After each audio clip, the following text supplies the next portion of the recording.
All right, what's going on, Freedom Revival fam? I hope you're stoked for another Candidate Connect coming from the Freedom of Revival team.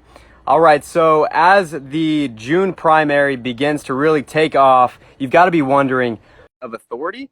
And so what we're trying to do, Britt, myself, and the Freedom Revival team, is to try to equip you with understanding as to why. What's up? Let's do this. Come on. Let's just jump right in. Let's just go. That's where I'm at. Let's go. Let's just jump right in. Well, okay, so I'm like, let's just bring this guy in.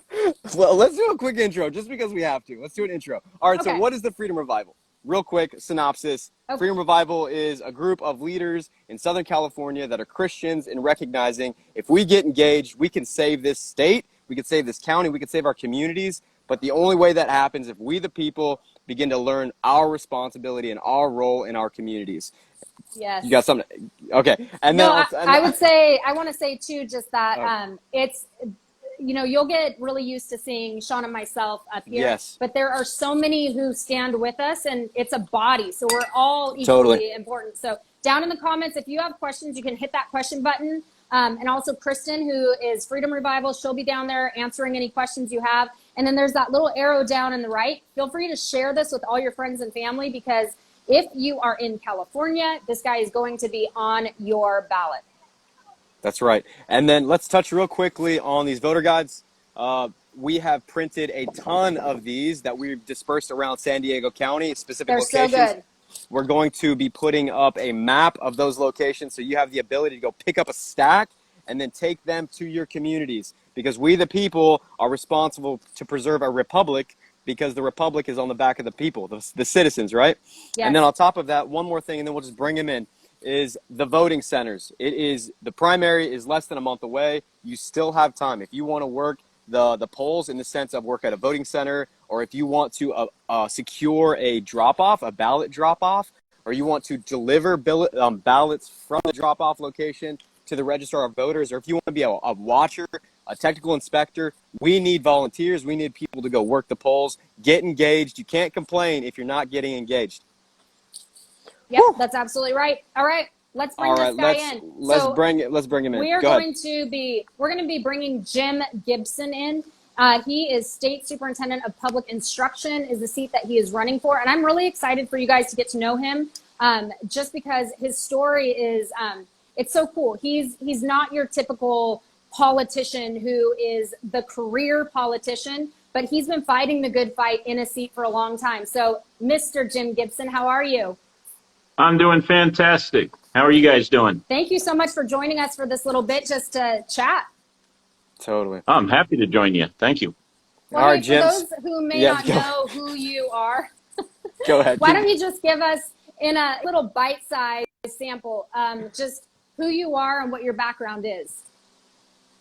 Well, my background is a former Marine Corps captain, business owner, and I guess the thing that's most significant is I spent 20 years on the Vista Unified School District, and that was a pretty controversial time. Been protested, stuff like that. But go ahead.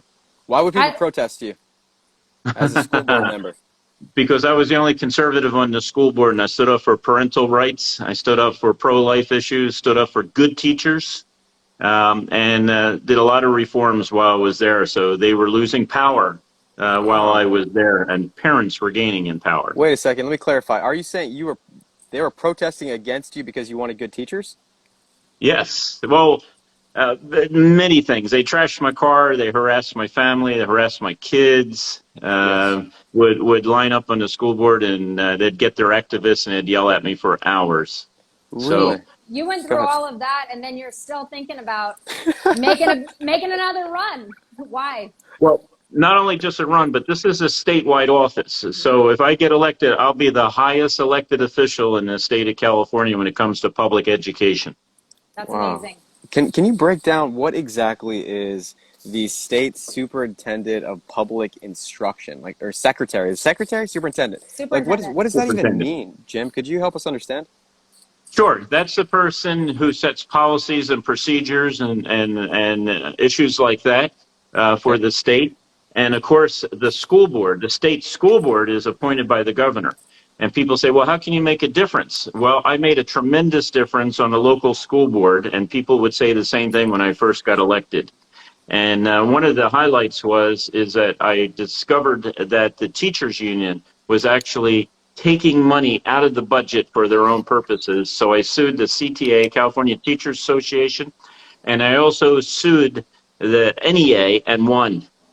What? Wait, yeah, you sued the California Teachers Association. You mean like the big Leviathan beast that just destroys everybody? You didn't just Yeah. bow? You didn't bow down to them and pander? Yeah, that seems like the path to least resistance. That would probably make you some money if you chose that route. Why didn't you go that way? Why did I go against them? Yeah, Because why would you choose to I go believe the against right thing to do is support parents and taxpayers. Wow. And the education system right now is a 49th out of 50. Out of 50 states, this is the worst state. And we spent a lot of money on education, but we got the stupid CRT, and we got the teaching, they want to teach kids sex in kindergarten. Yep. They want to bring in all this political stuff that's unacceptable. So I want to end all that in the state of California. Yeah, I mean, it seems like that's pretty obvious that would be something that we should be focusing on, because if we're 49th out of 50, then something we're doing isn't working. I want to ask you, when was the last year that you held the seat for Vista? It was 4 years ago. After 20 years, I decided that it was time for me to do other things in life. I got a couple businesses I had to work on, and I didn't really think I'd get back involved in politics. Of course not. I supported other people who were running, good, solid individuals who were running for office. So I decided to support those individuals. But now I just can't continue to have this the way it is in the state of California. Yeah, so that's my... Go ahead. I know I can change education in the state of California once I get elected. But how California goes, so does the nation. So in the last 4 years that you haven't been an elected official, have you seen the bowling ball that's rolling quicken? Have you seen things happen at a much faster pace, or do you feel like it's just a consistent domino effect? I think it's both. I think it's getting more and more, and it's a domino effect. And you know something? If someone doesn't stand up and say, we've had enough, and your side, what you're trying to teach our kids is unacceptable. You're dumbing them down because you're not teaching them the math, the science, true history, and technology. We're in a world of technology right now, and 75% of those who work in Silicon Valley are foreign born.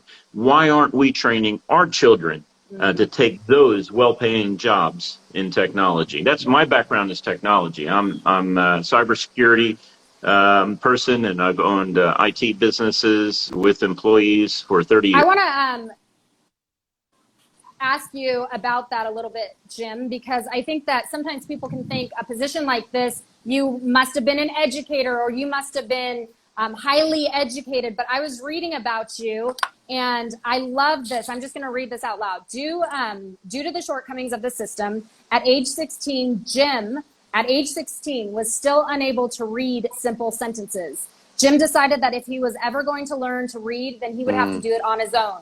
He spent that summer learning how to read by asking adults how to pronounce different words and practicing to write them out. And from there on, his grades improved. And 2 years after that, you were accepted into a 4-year degree college, and then you joined the United States Marines. I love that. I feel like it's so like from the ground, right? It's not like, there's something about it that to me is like, this is relatable.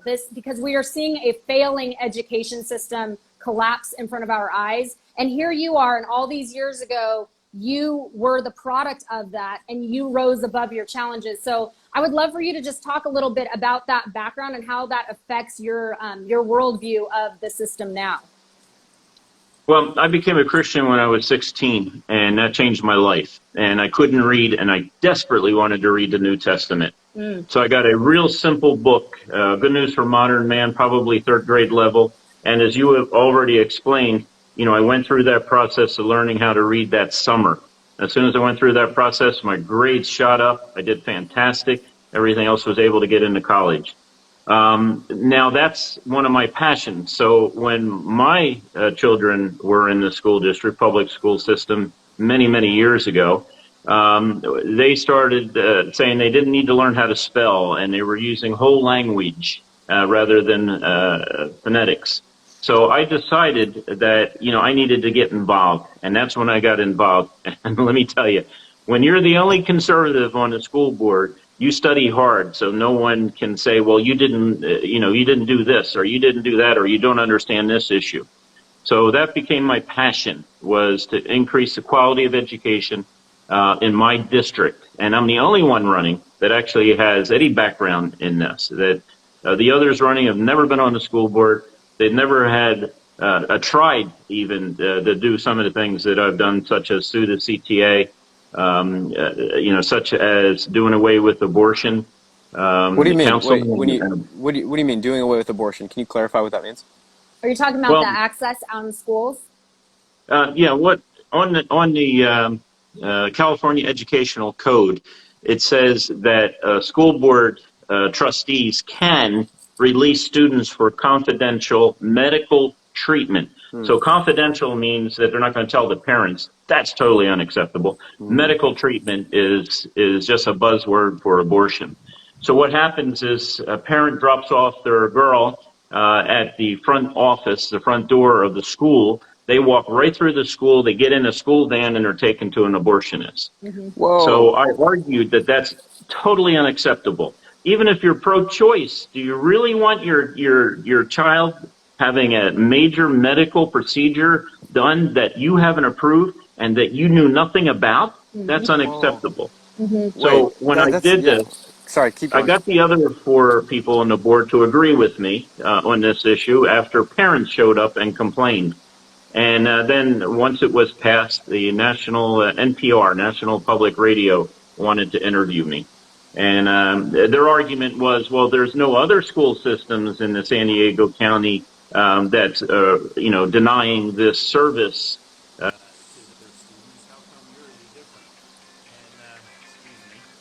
How come you're different? That was good. How come your school district is different, and how come you think you're right? Yeah. And my argument had been, well, that's what my kids would say to me when they were younger. Everyone else is doing it.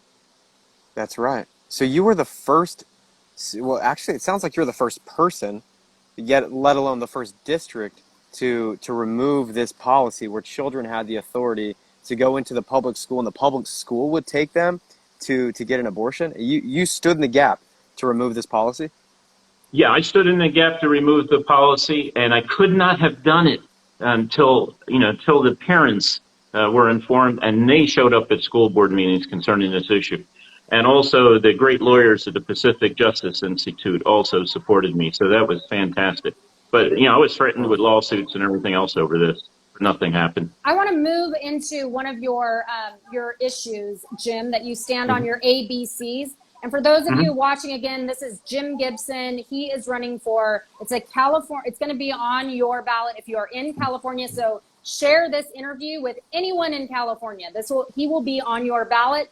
He is running for the State Superintendent of Public Instruction, Jim Gibson. And you can go to his website. I believe it's electgibson.com. Is that right? That's right. That's correct. So right there, he has something that it's really easy to see his ABCs, the issues that he stands on. And one of them, the B, basics, I wanted to hone in on. So you say basics. Public education must focus on the basics, teaching math, science, history, and other basic subjects while not focusing on political nonsense or cultural opinions. In other words, no critical race theory, no sex education for K through 3rd grade. Teachers are there to teach your kids to be prepared for college or a career. I love it because it's like, let's just put that on the table. We have become desensitized to the fact that these public schools are public indoctrination systems where the government knows they have your kids for a set number of hours every day, and they can push whatever radical agendas on our kids. And we need good men and women who are going to be elected into seats, who are going to stand as a shield against that radical spirit and to protect our kids. And just reading your ABCs that are so simple, it's like, this is exactly what we need. You are stepping in to be that shield. I want you to talk to us a little bit more about those basics and why it's so important that we have someone in the seat that's going to uphold those basics and is going to resist all the radical agenda coming at our kids? Well, I resisted it for 25 years. And so this is nothing unusual for me to stand up for those things. In fact, the same ABCs that I'm running for now are the same ABCs I ran for in my first election. I came in #1. This is common sense. And you know, our ideas are common sense ideas that people, once they hear them, if they hear them, because a lot of people do not speak up, but once they hear them, they say, you know, that makes sense. That makes sense to do it that way. And so, you know, I know you're asking about my B, focus on basics. You got to focus on basics. You know, it's kind of interesting. I'll make this a short story. When I was in one of the rooms there, meeting with the other trustees, there were 5 of us, up on the wall were 2 big-size posters of how to get into the California state universities. One was in English, one was in Spanish. And I looked at that and I said to my other trustees, this is an example of our failures. We're not teaching kids English. If they can't read the English to get into college, then it's our fault. It's our responsibility. And of course, they didn't see it that way. Wow. Wow. That's so good. Yeah. That makes sense. Like, why do students that go through the education system not comprehend the basics of English? But then what they would do is they would pander to say, well, you know, there are people that are coming in. We don't want to make them uncomfortable. We don't want to put them in a situation where they would feel left out. So what would you do if you were given the opportunity to turn the ship around, like you said, like the ship's going in the wrong direction? What would you do if you win this role, this position? Well, of course, I got 35 35 videos on YouTube where I discuss every single issue I could possibly think. And that's what I would do. I would be pushing for our ideas. Our ideas work. They really do. They're fantastic. But it seems like all the people here is the other people's ideas. You know, the crazies out there that want to teach sex education to kindergartners. And they want to teach CRT, which half the kids have become victims that can never recover and never do anything in life. And the other half are perpetrators. Why would you teach kids that? Why would you? And honest history. You know, that's right. You know, when my son came home and he was in elementary school and he learned a little bit about Second World War, I asked him about it, and he said to me, you know, Dad, I learned a lot. I learned a lot about the Japanese. They have beautiful gardens and everything else, and we're the only country to ever drop an atomic bomb on humans. I said, you know, context here. Right. So those things need to come to an end. It needs to be honest history. Jim, there's a question here from one of the viewers that's curious. What is your stance on mandates of masks and inoculations?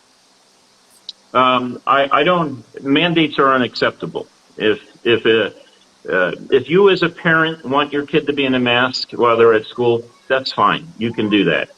But I don't want to mandate anything. And why in the world does the government think it's okay that they can stick a needle in your arm or require a needle in your arm for employment or for anything else?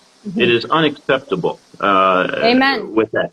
Amen. So if you want to get a needle, that's fine. That's between you. That's your decision. But the government should never mandate it, nor should you be threatened, your job be threatened because you don't get the vaccination. If other people are nervous about what's going on with the virus, then they need to wear the mask. I don't wear masks. Okay?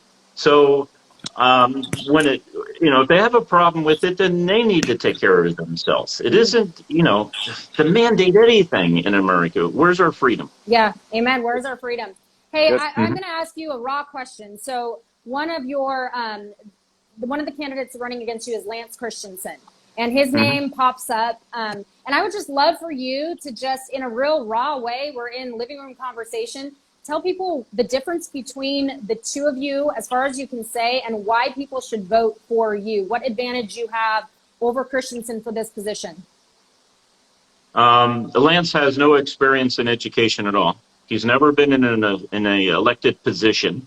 So he doesn't understand no one knows exactly how he's going to respond when his house is protested or as kids in his family are protested.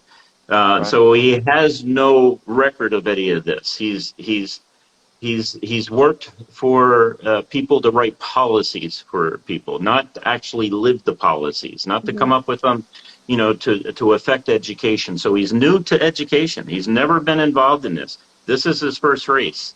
And I just wonder why he's picked the highest level in California to run for. But he is preferred by a lot of people. They think he's wonderful and everything else. But he's not done anything. You know, my background is, you know, master's in business administration, successful business for 30 years, former Marine Corps captain, Desert Storm veteran. I have proof that my ideas work, our ideas work. I've actually, you know, went out there and made the effort to make sure that they work. And Lance has done none of those. He's a newbie to the arena. One thing that I appreciate with you is that you have actually stood up to the teachers' unions. Right. You have that. You've proven that. You've shown us that you're going to continue to do that. And when it comes to our kids, we need someone who is going to stand up to those superpowers and to say, not these kids, you're not getting in that, you're not doing it, you're not going to push. I am going to be that shield. And so I think that as a voter, that's something that is significant, is that you've proven yourself as that, where Christensen may be great, but he doesn't have that, where he cannot prove that that's something that he's capable of or that he has done, where you've proven both. And I think that that is extremely valuable, especially looking at this very important seat. Yes, and we got to definitely the incumbent who works for the teachers union, 100% works for the teachers union. Yeah. And the incumbent is anti-charter school. He said one of his goals is to put extra scrutiny on the charter schools. Homeschoolers do the best. Yep. My grandchildren are being homeschooled as we speak. The private school does a really good job, most of them. Charter school, it does better job than the traditional public schools. But all these things the union is against because the teachers don't pay dues to the union. So they want to shut down the charter schools and the homeschoolers and possibly even the private schools if they could. I doubt they could do that. But they want to shut down the homeschoolers, and they want to shut down as many charter schools as possible. And I have fought to keep these charter schools open. I don't know how much time we have left, but I can give a quick story about how they tried to shut down all our charter schools. Would love it. Yes. Okay, so, you know, they called in all the charter schools because the union told the other four members on the board that they were to shut them down because they want the teachers to come back to the public school system so they can pay dues. And they started coming up with silly things. Their fence isn't high enough, and their building was not protected enough, and there was problems in parking and stuff like that. And I looked at the other school board members and I said, you know, the Ed Code doesn't allow you to scrutinize at this level for charter schools. They have a lot more freedom than you're trying to pull in their freedoms. And I looked at them. I remember looking at them and I said, have you not read the Ed Code, the educational code? I know it's tedious. It's about that thick, you know, but have you read the Ed Code? And they said, no. Really? I said, well, then you can't do what you're doing to these charter schools. Leave them alone. They actually produce competition, which makes education, public education, better. Yep. Because you better perform, or else the kids are going to go somewhere else to get their education. It's so. And I'm also for vouchers. Let's put vouchers out there for homeschoolers. Yes, I love what you are saying, because have you seen the documentary Whose Children Are They? Yes, I have. Everyone needs to watch that so that people are well aware of what's been going on in our school system and how broken it is, and why charters provide, like you said, that healthy competition. You shut charters down and there's no competition. They can do whatever they want. So the fact that you are going for a position, like you said, is the highest position in California when it comes to education, and you understand the value of charters and homeschools, everyone needs to take note. That to me is one of the most important values for this role, because you're not going to feed the beast and block the competition. You actually realize that competition is so important, and feeding this beast of this teachers unions is a recipe for complete and utter failure and disaster like we're seeing. So yes, school choice is so important, and I'm so glad that's one of your values that you champion. Now, one of the last things, they took away all those charters. the people in the charter school went to the county school board, and most of them got their charters back. Wow. Oh, interesting. So Well, good. dude, Jim, listening to you discuss just the corruption that seems to exist in the structure of public education today, Mm-hmm. is the corruption really like? Is it trying to favor parents? Is it trying to favor? Is it money? Like, what is it that creates such a deep like cyclone of issues that we're experiencing right now in California? Well, there's billions of dollars goes into public education, and it's all about money and power, and that's what they're interested in. It's money and power. You know, I remember once I was talking to the union president, the local union president, and I said, you know, you collect over $1,000 per teacher per year, and I have 1,200 teachers. And I said, you know, I don't think you represent them well enough. And the guy said, or the president of the union said to me, they're not your teachers, they're ours. I said, no, they work for me voluntarily. They're forced to join your union. And I said, why don't you ask teachers what they really support? Because you take all this money and you send it up to Sacramento, and you support the governor, and you pay for campaigns on assembly and state senate and things like that. I said, why don't you actually have a poll and see where the teachers want their union money spent? Let's see if they don't want to support some of these propositions that you pour tens of millions of dollars into. Right. And they sat back, they said, well, we know what teachers want. We don't need to ask. Of course, because they want power. That's what they want. They want access to your kids.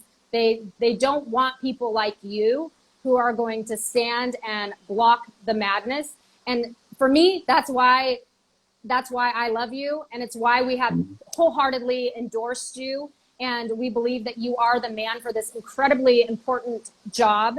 So just once again, for those of you who are loving this interview, who like this guy, this is Jim Gibson for State Superintendent of Public Instruction. If you are anywhere in California, he will be on your ballot. I also love, Jim, that you don't pander. You're not pandering to the GOP. You're not pandering to a party or an establishment. You are literally of the people, for the people, and to protect our children, which in your role is incredibly valuable. I can't stress that enough. And that you understand what's going on with the agenda and the this being used as an indoctrination system. And you're willing to step in there, and you've proven that you will, because you have stepped in and blocked and protected the children from the drunken madness before, and that you have 20 years of experience doing this. So I love you, I appreciate you, and I want to see you get that seat. So if you also love Jim and you want him in that seat, make sure you vote for Jim Gibson. He is on our voter guide at freedomrevival.org. And then you can also donate and support to his campaign at electgibson.com. And then, Jim, just to close it out, I want to give you, unless, Sean, you have anything else, but I want to give you the opportunity. Oh, yeah, go ahead. And then we can close out with Jim. Go ahead. All right. So one of the things that Britt and I have run into when we started this idea of creating a voter guide was realizing there's some candidates that are endorsed by the GOP that we disagree with. And we're beginning to realize there's a big divide that exists in America at the moment. There's those that love liberty and the people and believe that the grassroots, that the people have authority in doing something. And there are those gatekeepers that have been established in the system for a very long time, and they want to preserve the system the way it is because they know how it works, they know how they get paid, they know how they get more power. And you're going to notice on many voter guides around the state, it's going to have Lance Christensen as the candidate, because Lance is really one of the establishment individuals. He was pulled by the establishment. He was pushed into the position by the establishment, and he does not represent the people like Jim Gibson does. And I'm urging you to get engaged right now as much as you can. If you can donate, if you can volunteer, if you can just go around and hand out these voter guides around San Diego County to at least have Jim Gibson win this county, that would be incredible, because we believe and we recognize that Jim is a candidate for the people. Yes, amen. You said that so well, Sean. Well, Jim, if we want to go ahead and give you a second, we're going to close off just to respect your time. But if you would like to tell the voters what exactly, why they should further vote for you, maybe anything that they can follow or anything they can do to help you out. Yeah, how they can support you. Well, I'm putting up videos every day, not every day, pretty much regularly on YouTube of all my positions. I'm not holding back. It's kind of interesting because consultants tell people, candidates, I've never listened to what they said, but they say, don't offend the other side, because it's, you don't want to stand for something too strong. Well, sometimes you go onto someone's website, you can't even tell if they're a Democrat or a Republican. They stand for 100%. nothing. Totally They agree. stand for nothing. Yes. Yes. Totally agree. Yes. You're right. Yes. And that's, you know what, I told Sean when we were first looking, let me just say too, our team has put in, I don't even know how many hours at this point, Sean, hundreds and hundreds of hours vetting candidates. We vet you guys so freaking thoroughly. We know your first, middle, and last name. We know who you are. But one of those issues that we have found is that a lot of these candidates, when it comes to websites, they're so just floaty, where it's like, I don't even know what you're going to stand for. And when I went to your website, when Sean and I were talking about the candidates for this position, I called Sean. I was like, Jim Gibson, like 100%, because you were you came out swinging on all the issues that are so important to us as parents for our children, and seeing the collapse of the system and wanting to fortify against it. I knew you're the guy, because you didn't shy away or try to kind of toe the line. You were like, this is a problem and we're going to fix it. This is also a problem and we're going to fix it. And you didn't mince words. And that's what we need in this seat. We need fighters and lions, and that's what you are. So sorry, that was just an aside, but I want people to know how excited I am about you, because I feel like 100% you're who we need. How do we find those YouTube videos that you were talking about? So if you go to YouTube, you just type in Elect Gibson. Okay. Now, YouTube, some people separate the two words and they end up with Gibson guitar electric. No, mine's just Elect Gibson. That's it. Okay. And I've been posting since 2008. Hey, our friend Will Witt is on here right now, and he just said the first question to ask any candidate is if they are God-fearing. What is your answer, Jim Gibson? Come on. I am a follower of Jesus Christ. He has changed my life. I would sooner lose this election than not identify that, than not, give God the glory in that area. And one of my goals is, no matter how I run, that I do not embarrass my fellow Christians or make God look silly. So I want to make God look good in my life. My life is committed to that commitment. Make God look good and try not to embarrass my fellow Christians. Charles Spurgeon has, I think it's Charles Spurgeon, he has a quote where he says, most people won't read the Bible, but they will read Christians. And so what you just said is so good, because it's how we hold ourselves in everything we do, right? That's how the world reads Christianity. So Jim Gibson, we love you. How can people go out and support you and get your name all over California so we can get you as the shield against the system for our children in this role? Come on. Yeah. Well, tell their friends, tell their neighbors, tell their family to vote for me. Yes. Jim Gibson. Beautiful. And then tell us your website one more time, Jim. My website is electgibson.com. So good. Thank you so much for spending this time with us. We will have you back again. But for now, everybody who just sat through this, you know what to do. Go grab our voter guide, freedomrevival.org, and get the name Jim Gibson out there so people know who to vote for this incredibly important role in California. Come on. Thank you, guys. Appreciate it. Jim, thank you so much for taking the time. We'll see you soon. No, thank you. Thank you for the opportunity. We'll see you soon.